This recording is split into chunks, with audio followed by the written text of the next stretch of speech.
From the pulpit to the streets, from quiet prayer to parish activities, our guest today wears many hats as a Dominican, as an academic instructor, and spiritual shepherd of the Thomasian community.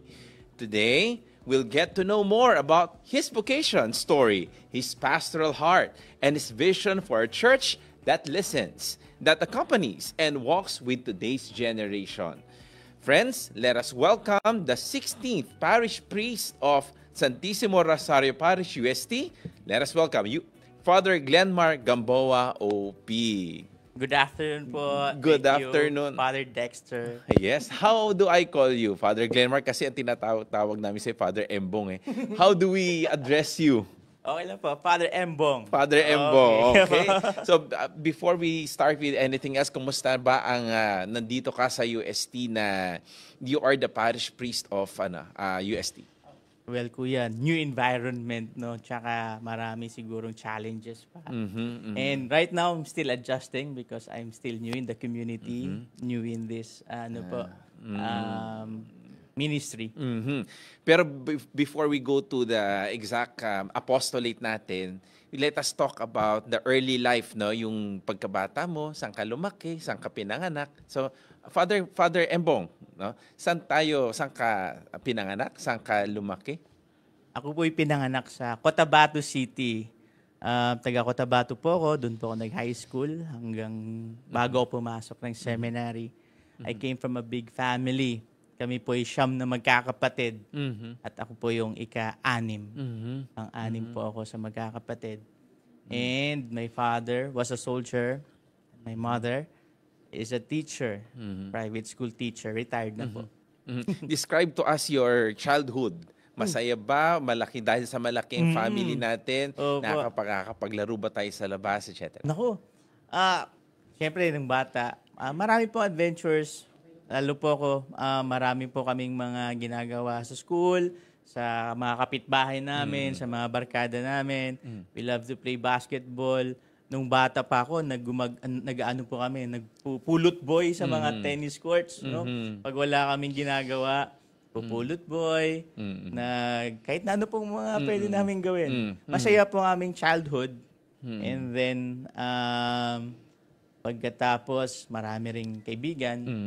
Kaya lang, pagdating ng panahon, wala na rin. Nagkakaiwalay na kami. Pero of course, yung story kasi ng vocation natin starts with the family. How do you describe your family? Are they religious, spiritual, or kayo kasi may mga that answer the call to priesthood, yung family nila hindi rin madasali, pero it is a grace that God has given you, no, na to pursue the vocation. Ano yung story ng family natin? Naku, naniniwala po ako, vocation came from God, but it passes through a mother.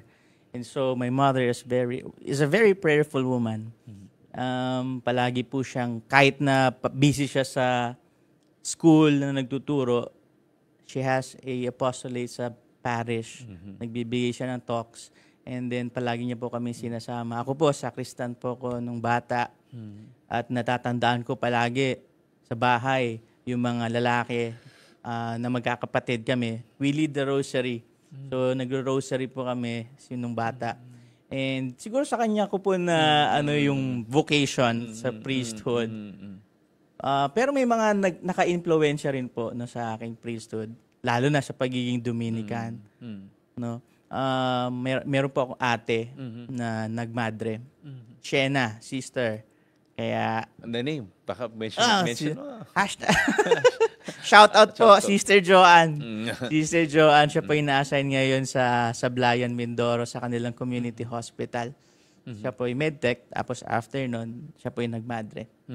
So talaga yung family nyo is a very religious family and sabihin constant that nagmamas every Sunday, not praying the rosary. Actually, not as a family, pero yung influence siguro ng mother na siya talaga yung nakikita namin na nagdadasal, lahat ng pains, lahat ng sorrows. She lifts everything to God, no? Siyam po kami magkakapatid. And then my father died very early. So 1995 ang aming panganay noon ay nasa college pa lang. Biruin po ninyo yon, 9 na anak. papakainin, papag-aralin, aarugain ng isang teacher na private school teacher. Lahat po yun. So talagang ginapang talaga ng nanay namin yun. At wala po siya ibang sasandalan.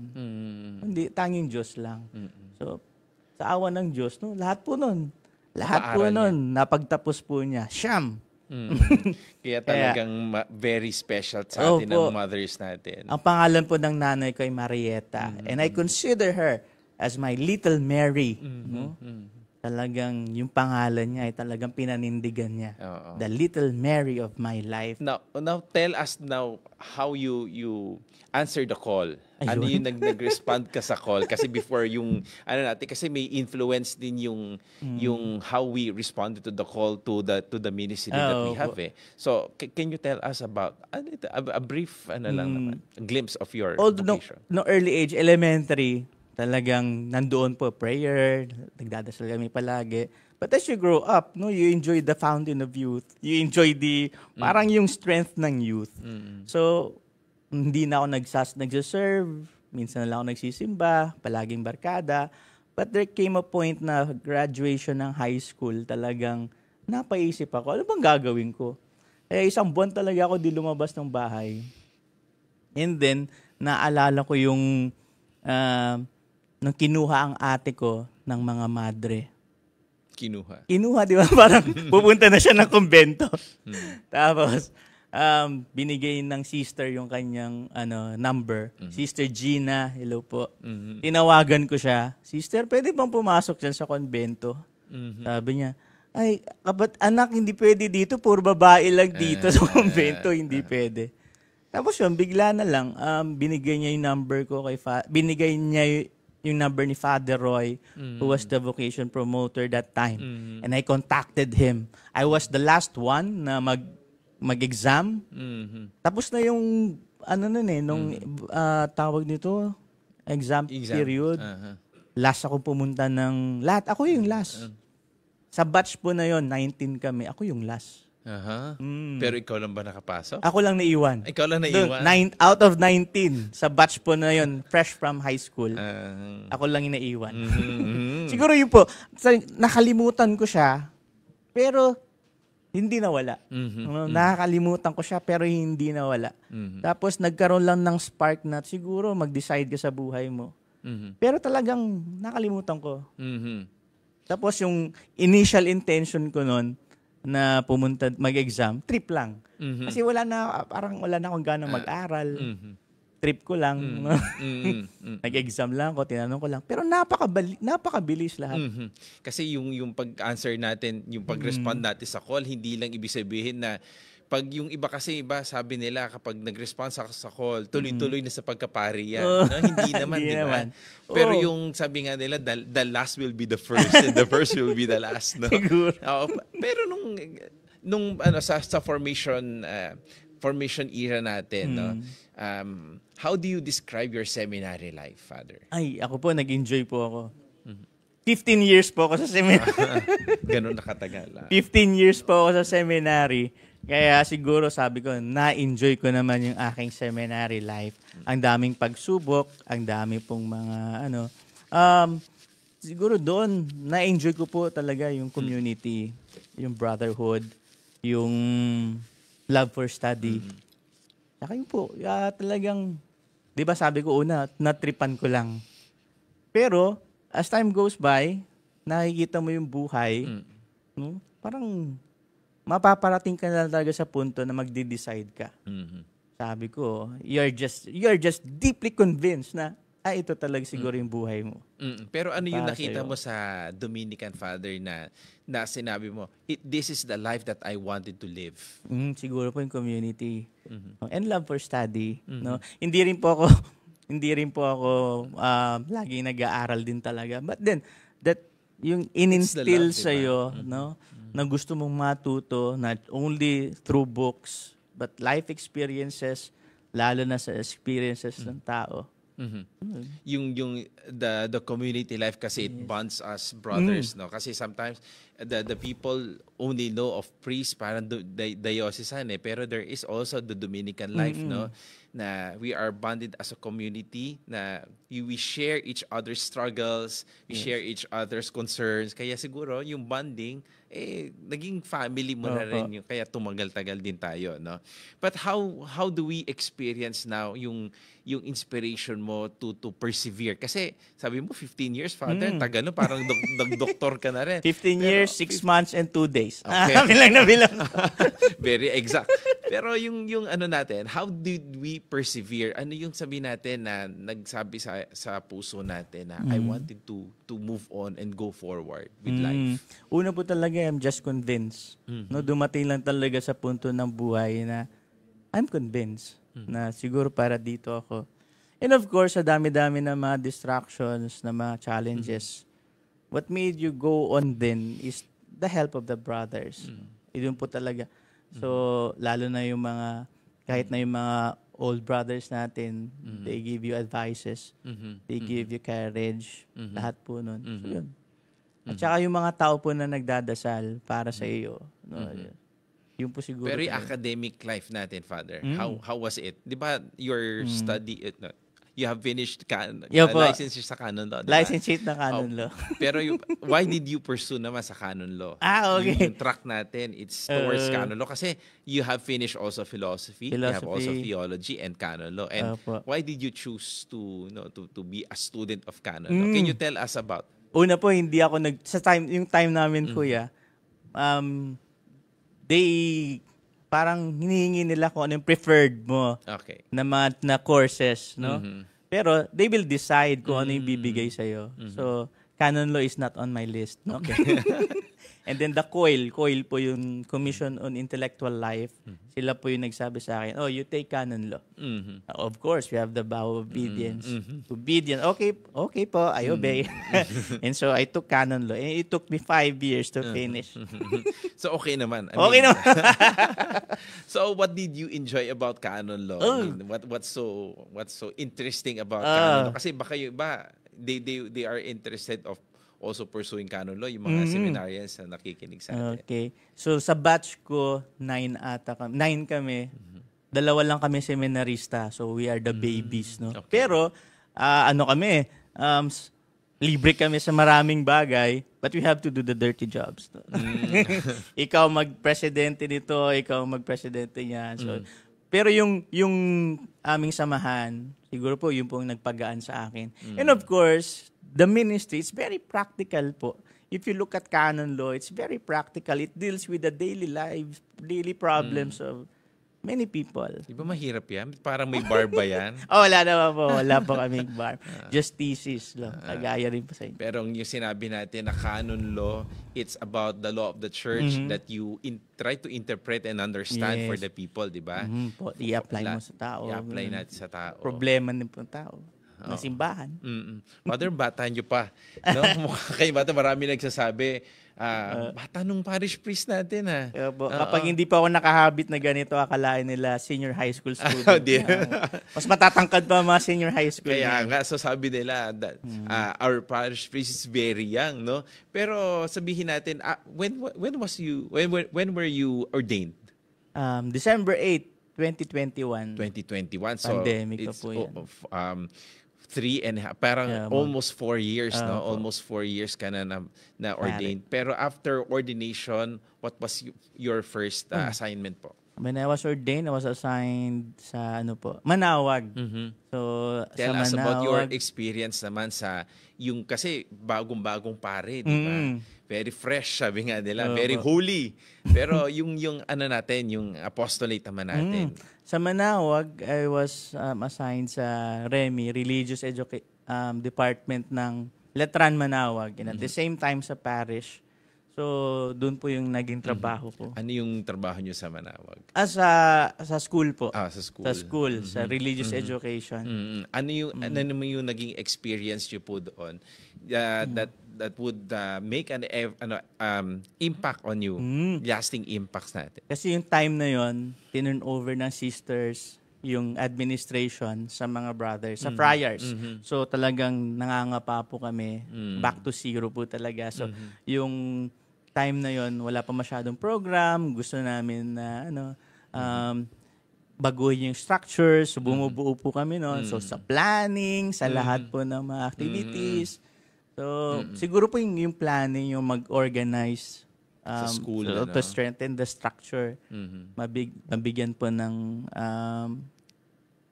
tawag nito, yung mga organizations, lahat. Pero umpisa pa lang yan. I mean, that's your first year. Pero how did you also help in the administration or maybe spiritual formation also of those who are sa Manawag, sa shrine? Sa shrine po, well, palagi po kaming nagmimisa po doon. Sa parish, I was assigned as the treasurer din noon and vicar ni Father Ching.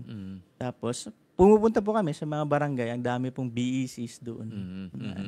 Did you enjoy? Ay, opo. Kasi yung feeling na bago kang pare, it is as if you are parang na-fulfill mo yung spiritual need ng tao. No? Parang lahat ng energy mo, pwede mong i-boost doon, go anywhere. No, misa doon, misa diyan. Parang napalapit din yung puso mo sa community, nakikilala mo sila. Because also they are also they are also telling their own stories to you, no? Kasi may mga different struggles yan, di ba? Kasi when you are very new in the priesthood, you will encounter so many stories, no? That hindi mo inaakala na mangyayari din yun, no? Especially if these people really are looking up to God, no? Looking up to the church, no? So after Manawag, after you were sa priest in Manawag, after po nun, administration natin, where did you go? Nasign ako sa mission, sa ating mission station sa Babuyanes Islands, malapit sa Batanes. Camiguin ang pangalan ng isla. I stayed there for 2 years, almost 2 years po. Doon naman po ang trabaho ko is principal ng ating hindi natin siya own na school, Lyceum of Camiguin. It was owned by the Archdiocese of Tuguegarao, but we administer it. So ano yung experience naman natin different from the administration from the Manawag community Manawag naman? community. Dito ano po, difference? Marami kasi lahat ng decision making patungkol sa school, ikaw. Tapos ang layo po ng isla papunta ng mainland. Yung mga transactions mo from Gaano kalayo? from Apari papunta sa Camiguin, you have to ride 5 hours 5 hours sa boat. No, depende pa sa hangin, sa alon. Kaya buwis buhay talaga. Mararamdaman, mapapadasal ka at mapapatawag ka ng lahat ng mga santo kapag mataas po yung alon. So risky experience po. mo yun. Risky.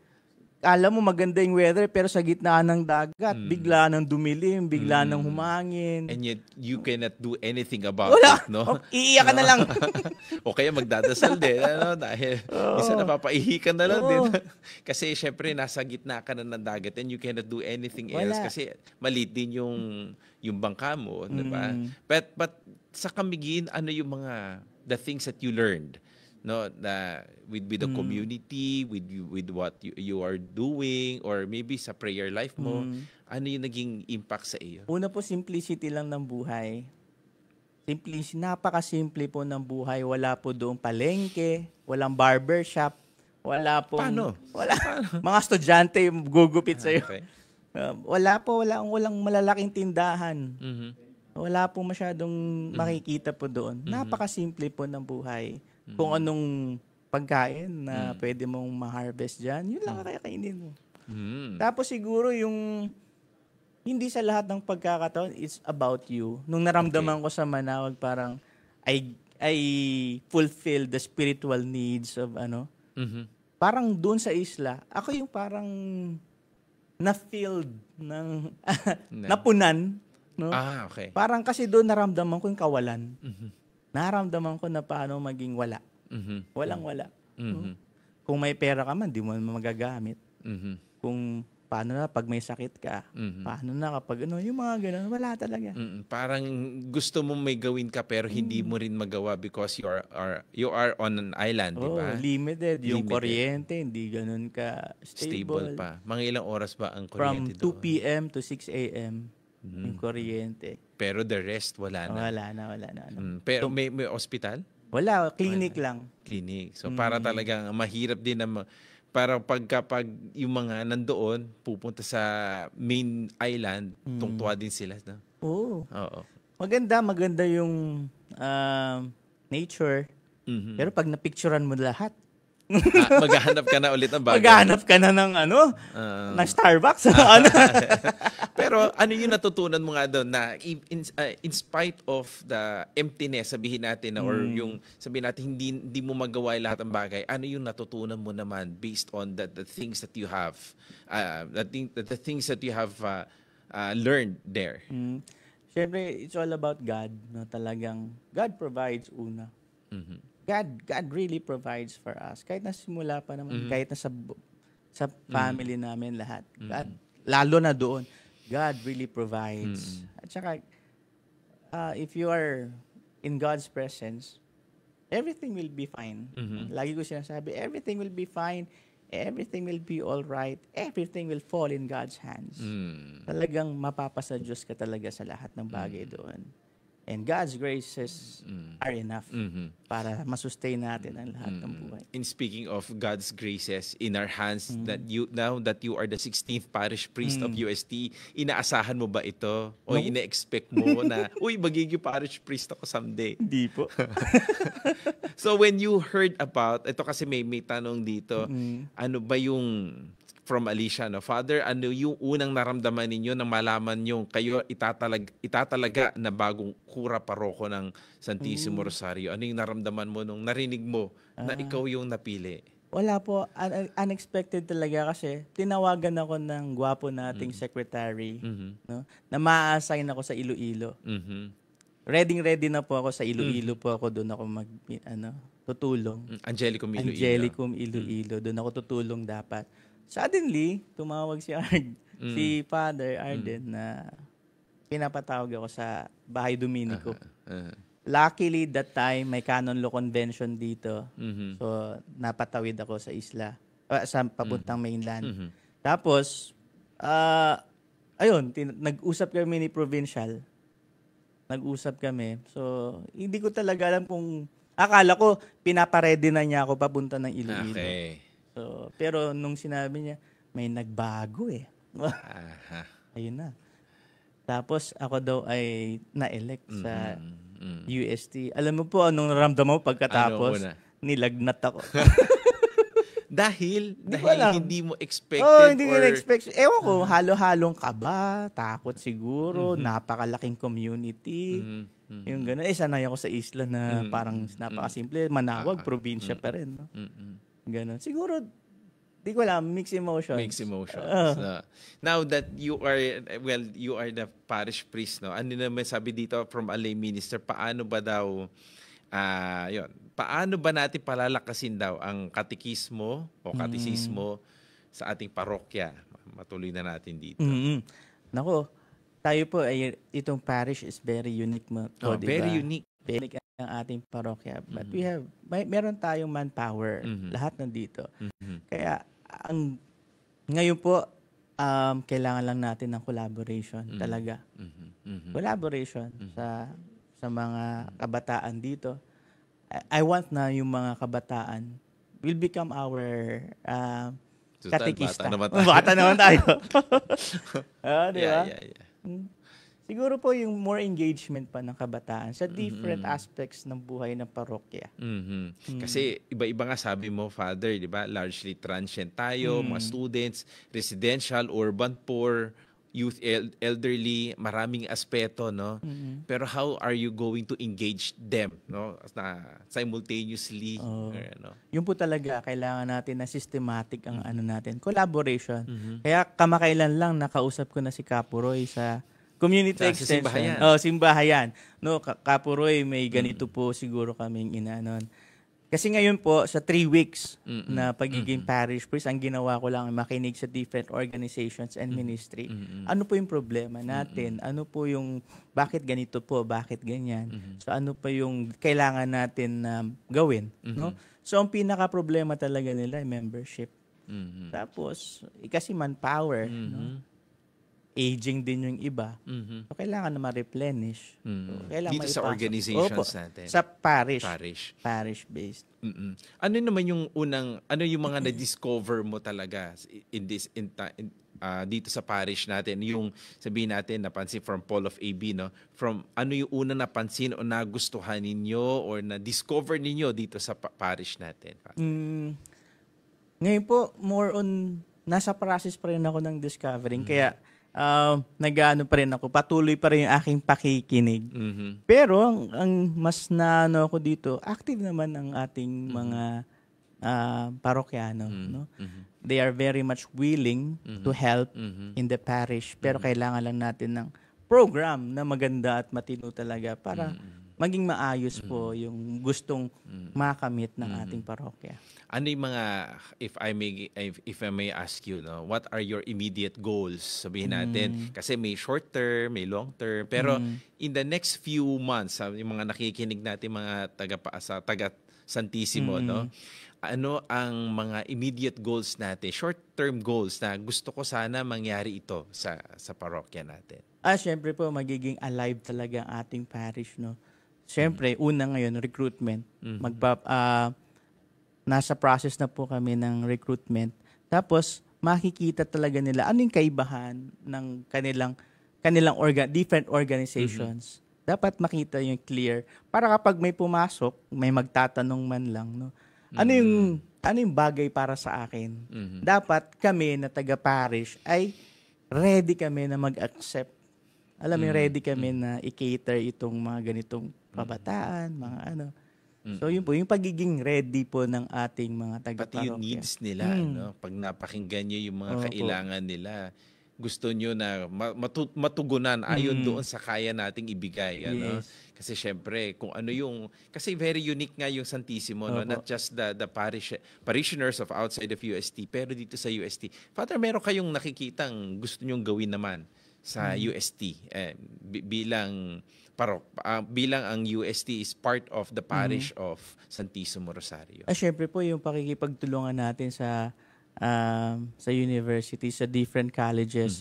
Ngayon po, gaya na sinabi ko kanina, naka-line up yung aming mga gustong makipag-tie up sa different colleges through simbahayan siguro or ano. So, yun po, talagang that will really benefit not only the students but yung mga taga-parokya natin.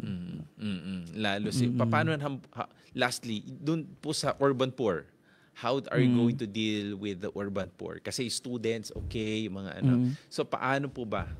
Kailangan po talaga natin silang puntahan. We reach out to them, no? Yung so urban poor.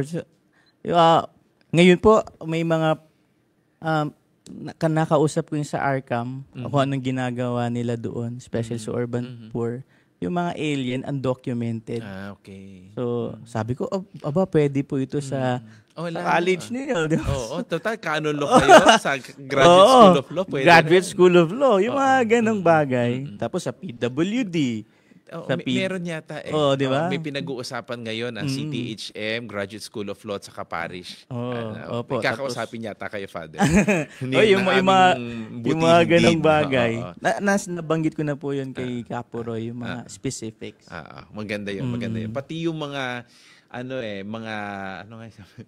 anyway.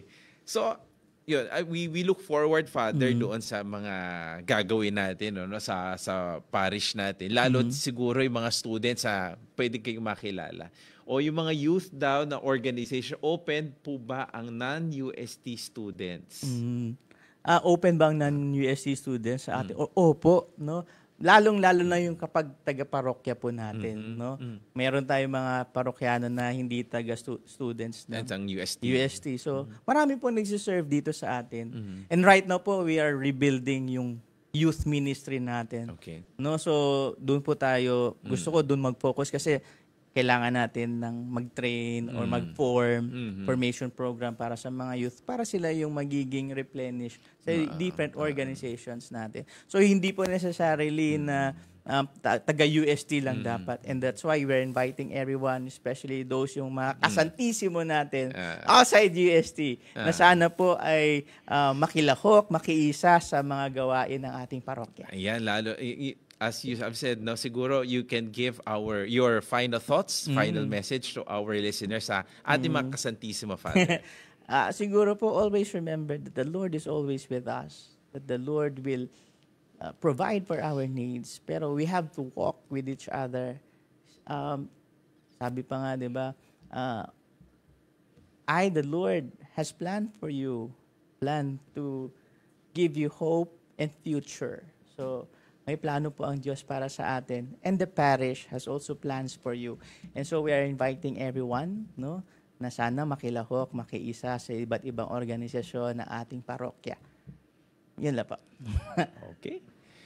Priesthood is more than a title. It is a daily yes to the walking with others, especially in places where faith is fragile and hope is needed most. Thank you to our guest, Father Glenmar Gomboa, Father Embong, who has given his time and presence. And thank you everyone for watching us. Don't forget to like and subscribe to the channel. Laudare, benedicere, predicare. Let us all praise, bless, and preach the Word of God. Have a good day, everyone, and God bless us all. This is Friar's Desk.